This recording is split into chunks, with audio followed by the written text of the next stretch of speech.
Those are very important accounts. So I'm gonna share my screen, and you'll be able to see what I see. Give me a second, and then we're gonna get right into it. Now, understanding investments is very, very important. Okay. The government has many, many different accounts. They have a RRSP, retirement savings plan. They have a TFSA, tax-free saving account. They have a RESP. They also have other accounts as well, like a FHSA. I'm going to cover these two today. But what I want you to write down in your notebook is these are just vehicles, okay? These are investment vehicles. This is not the investment itself. I want you to understand that very, very clearly, okay? What I mean by that is all the account is how the government is going to treat your money.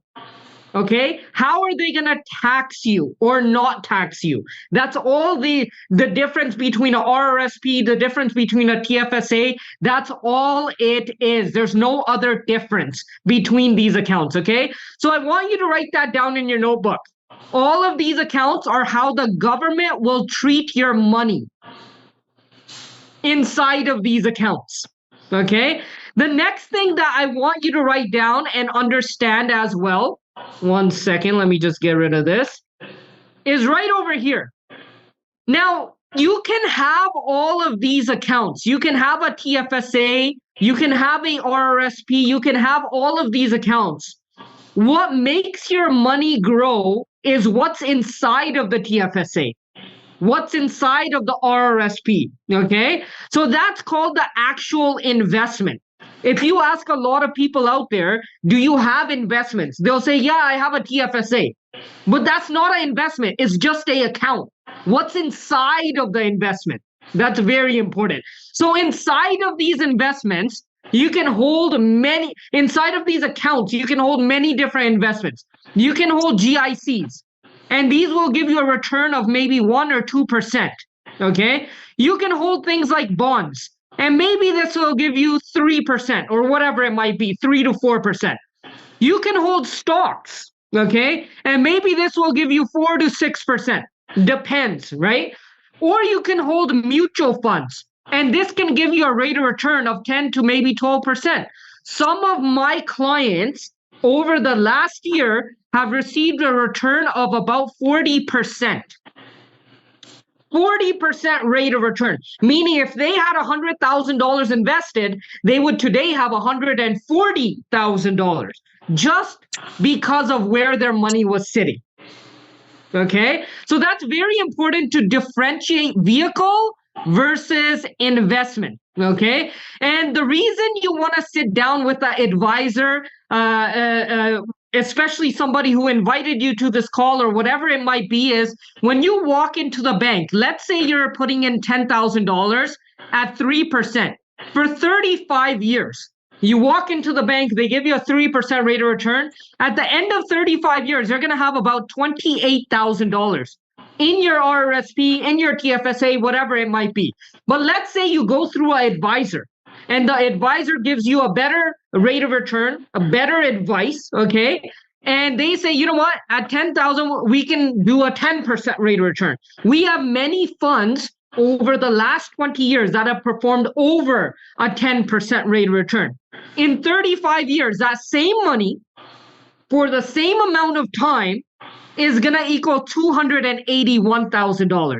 Now ask yourself, if you're saving up for your child's education or you're saving up for your retirement, what would you rather have? Would you have $28,000 in your savings or $281,000? Which one is better for your family? And obviously we all know the answer to that. Okay. Next thing I want to cover, and I want to go over with all of you, is what is a RESP, Children's Education Savings Plan? How do they work? How do you explain it? All of these things. Okay. So I'm going to cover all of this with you guys. One second. Alina, can you give me a thumbs up if you can see the RESP slide? All right. So number one, I want you to understand this. A RESP is an account where the government matches a contribution that you put in. Okay, so if you put money into the account, the government will also put money into that account for your child's education as well. Okay, so I want you to write this down. If you're investing $50 per week per child, in 18 years, they're going to have about $80,000 for their education. If they're going to college or they're going to university, I think that's pretty good overall. Okay, having 80,000 is better than having zero for the child's education. All right. Now, what is an RESP? It stands for Registered Education Savings Plan. Okay, so this is for education savings. All right. And what I want you to understand is the government will match your contribution by 20%. So if you put in $100 a month into this account, the government will put in $20 a month from themselves. So now you have $120. Okay. So very, very important. A RESP has a maximum lifespan of 35 years. Okay. Write that down. It's very, very important as well. So 20% match is what you need to understand about a RESP. Now, there's many different grants you can receive from the government. The first one is the same thing, the 20% I was just talking about. There is a maximum. You can get a maximum of $500 per year per child. Okay, so if you want to maximize the 20%, you should be putting in about $2,500 per year, and that would give you a grant of about $500 a year. So that's roughly about $200 a month for your child's education. All right. So one grant is the 20%. There's also another grant over here as well. Okay, this is an additional grant for low income families. If the family's income is less than $53,000, okay, the government will put in $500 at the opening of the account. When the account is open, the government will put in $500 right off the bat, and $100 per year until the child turns 15. Okay, 15. Okay. All right. So another thing I want to mention over here is there's a third grant as well. Okay, and this is for British Columbia only. So between the 6th and the 9th birthday of the child, you can get $1,200 added to the child's RESP. And by the way, you don't have to contribute anything in. If you know anyone with a child who is 6 to 9 years old, make sure you let them know they can get $1,200 for the child's education right off the bat. Very, very important. So these are 3 grants that are available for parents for their child's education. All right. Another thing I want you to understand is the withdrawals. How are you going to take money out of this account as well? Okay. So number one, there are limits. You can take up to $8,000 out within the first 13 weeks for a full-time program. If they're part-time, you can take up to $4,000 out. The annual withdrawal limit, write this down please, is $28,000. Annual withdrawal limit. Okay. Now, there might be a case where the child does not go to school. Okay. The child does not want to go pursue university or college. What happens in that case? Okay. So I'm going to give you a very clear idea of what would happen then. So have a look at this. If the child decides not to pursue post-secondary, the money that they put in is theirs. They can get this back. But all of the government grants must go back to the government. Okay, so you are not able to keep those grants. The money you put in can be yours, but the grants are going to go back to the government as well. So 2 things are guaranteed to happen. One, the child goes to school, or the child does not go to school. In both scenarios, you're not losing your own money. Okay, so that's very important to understand as well. Now, I'm going to give you an example. Let's say a parent is saving $100 a month for their child's education. Okay, In total, they would put out of their pocket about $20,000 over about 18 years into this account at $100 a month. They would get government grant. Tatiana, go ahead. Okay, so another thing is government grants right here. There'll be about $6,000 that the government is adding in. And at 6% rate of return, they would earn about $20,000 in compound growth on this money as well. Okay, so in total, out of their pocket, they put in $20,000 and they'll have $46,000 for their child's education at this point. Okay, so that's pretty good. Putting in $20,000 and having $46,000.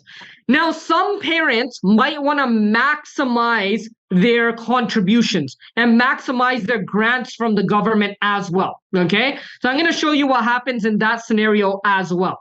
Now, if they're putting in $200 a month, they're maximizing pretty much the RESP. Okay, and out of their pocket, they will put in a grand total of $41,000 over 18 years. The grants they will receive is $8,400 from the government, and they would make about $3,600 in interest as well, based on 6%. So out of their pocket, they will put in a total of $41,000, and they will have $86,000 for their child's education by the time the child is ready to go to college or university, whatever it might be. Okay, so that's very, very important to understand as well. So $100 example and a $200 example, RESP is kind of like free money for the government. You should take advantage of this, all right, as a parent. Next thing I want to mention is I mentioned at the start that, you know, if you open these accounts through the bank, they'll give you maybe a 3 or 4% rate of return, whatever it might be. And if you go through an advisor, you can possibly get a better rate of return.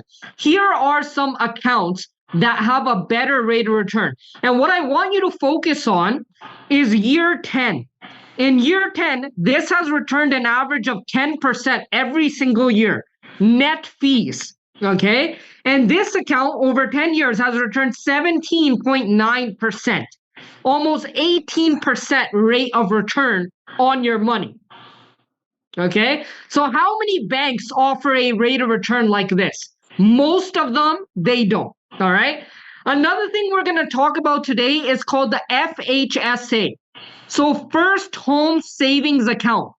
Those of you who are saving for your first house, you must have an account like this.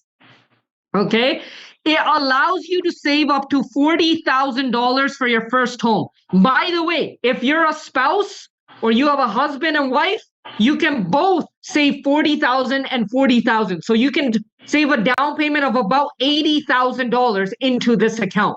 Another thing is tax deductible contributions. The money you put into this is tax deductible. Okay, so if I put in $10,000, I'm not paying taxes on that money either. All right, so unused contribution room will carry over to the next year, and tax-free investment earnings. Okay, so what I want you to understand is this has the benefits of a RRSP where you get tax deductions, and it has the benefit of a TFSA where you don't pay any taxes on your growth as well. Okay, so most people have this account open with the bank. And I already went over, if you open it with the bank, you're not going to get much growth there. Okay, you're going to be missing out on a lot of growth on your accounts as well. So FHSA is extremely important. Some other details I'm going to go over. I already went over this. It has both the benefits of the RRSP and it has the benefit of a TFSA as well. Now, a couple of different things I'm going to cover over here, and I want you to write this down.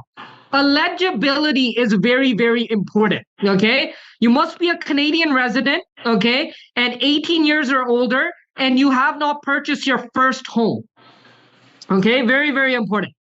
$8,000 a year is a contribution room. You have a lifetime limit of $40,000 that you can put into this account.